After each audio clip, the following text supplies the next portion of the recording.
Hello, പുതിയൊരു വീഡിയോയിലേക്ക് സ്വാഗതം. നിങ്ങൾക്ക് എൻ്റെ വീഡിയോ ഇഷ്ടമായാൽ ലൈക്ക് ചെയ്യാനും സബ്സ്ക്രൈബ് ചെയ്യാനും ഓർക്കണം.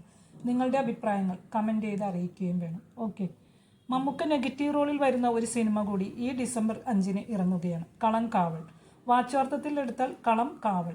എന്താണ് കളം കാവൽ? രൗദ്രഭാവമുള്ള പ്രതിഷ്ഠ ആരാധിക്കപ്പെടുന്ന ക്ഷേത്രങ്ങളിലെ ഉത്സവ ചടങ്ങുകളിൽ ഒന്നാണ് കളം കാവൽ. തെക്കൻ തിരുവിതാംകൂറിലെ അമ്പലങ്ങളിലാണ് ഈ ചടങ്ങ് പ്രധാനമായും ആചരിക്കപ്പെടുന്നത്. കളത്തിൽ ദേവി അസുരനെ നിഗ്രഹിക്കുന്നതിൻ്റെ പ്രതീകാത്മകമായ ചടങ്ങാണിത്. കളങ്കാവൽ സമയത്ത് വാർത്തി, അതായത് ദേവിയുടെ പ്രതിരൂപമായി വരുന്ന ആൾ തിരുമുടി തലയിലേന്തി ദാരികനെ തിരയും.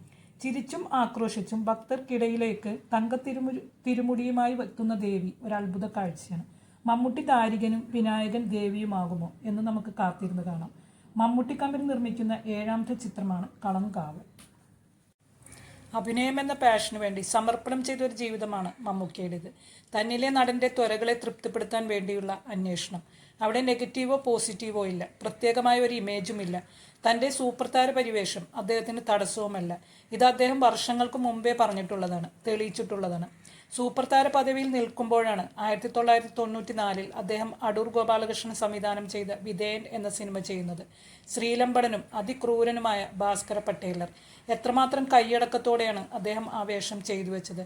ഭാര്യയെ കൊലപ്പെടുത്തിയ ശേഷം എടാ എൻ്റെ കൈ സരോജം തിരിച്ചറിഞ്ഞിട്ടുണ്ടാവുമോ എന്ന് തൊമ്മിയോട് ചോദിക്കുന്ന രംഗം എത്ര വർഷം കഴിഞ്ഞാലും മനസ്സിൽ നിന്നുമായില്ല. ആ അഭിനയ മികവിന് ആ വർഷത്തെ ദേശീയ അവാർഡും സംസ്ഥാന അവാർഡും അദ്ദേഹം നേടി. 2010-ൽ മികച്ച നടനുള്ള സംസ്ഥാന അവാർഡ് നേടിയതും പലേരി മാണിക്യം ഒരു പാതിര കൊലപാതകം എന്ന സിനിമയിലെ നെഗറ്റീവ് ഷെയ്ഡുള്ള കഥാപാത്രങ്ങൾക്കായിരുന്നു. അതിലെ ക്രൂരനായ അഹമ്മദ് ഹാജിയുടെ രൗദ്രഭാവം ഇന്നും മനസ്സിലുണ്ട്. ഈ വർഷം അദ്ദേഹം സംസ്ഥാന അവാർഡ് നേടിയതും ക്രൂരനായ ചാത്തനെ അവതരിപ്പിച്ചുകൊണ്ടാണ്. മനുഷ്യരിലെ വ്യത്യസ്ത ഭാവങ്ങളെയാണ് അദ്ദേഹം അവതരിപ്പിക്കുന്നത്.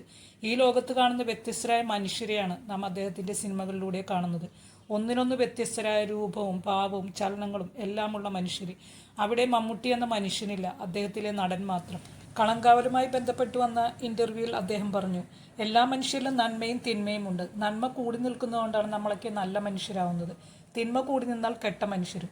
എന്തായാലും ഡിസംബർ 5-ന് കളങ്കാവൽ റിലീസായാൽ നമുക്ക് കാണാം ഇത്തവണ എന്ത് വിസ്മയം തീർത്തുകൊണ്ടാണ് അദ്ദേഹം അവതരിക്കുന്നതെന്ന്.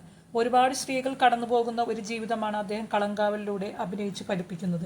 അതിൽ 20ഓളം സ്ത്രീകൾ സ്ക്രീനിൽ വരുന്നുണ്ടെന്നാണ് പറഞ്ഞത്. കാണാൻ ധൃതിയായില്ലേ? 3-4 ദിവസം കൂടിയല്ലേ ഉള്ളൂ. നമുക്ക് കാത്തിരുന്ന് കാണാം. നിങ്ങളുടെ അഭിപ്രായങ്ങൾ കമൻറ്റ് ചെയ്യുമല്ലോ. എൻ്റെ വീഡിയോ ഇഷ്ടമായാൽ ലൈക്ക് ചെയ്യാനും സബ്സ്ക്രൈബ് ചെയ്യാനും മറക്കരുത്. ഇനിയും നല്ലൊരു വീഡിയോയുമായിട്ട് വരാം. അതുവരെ ബായ്.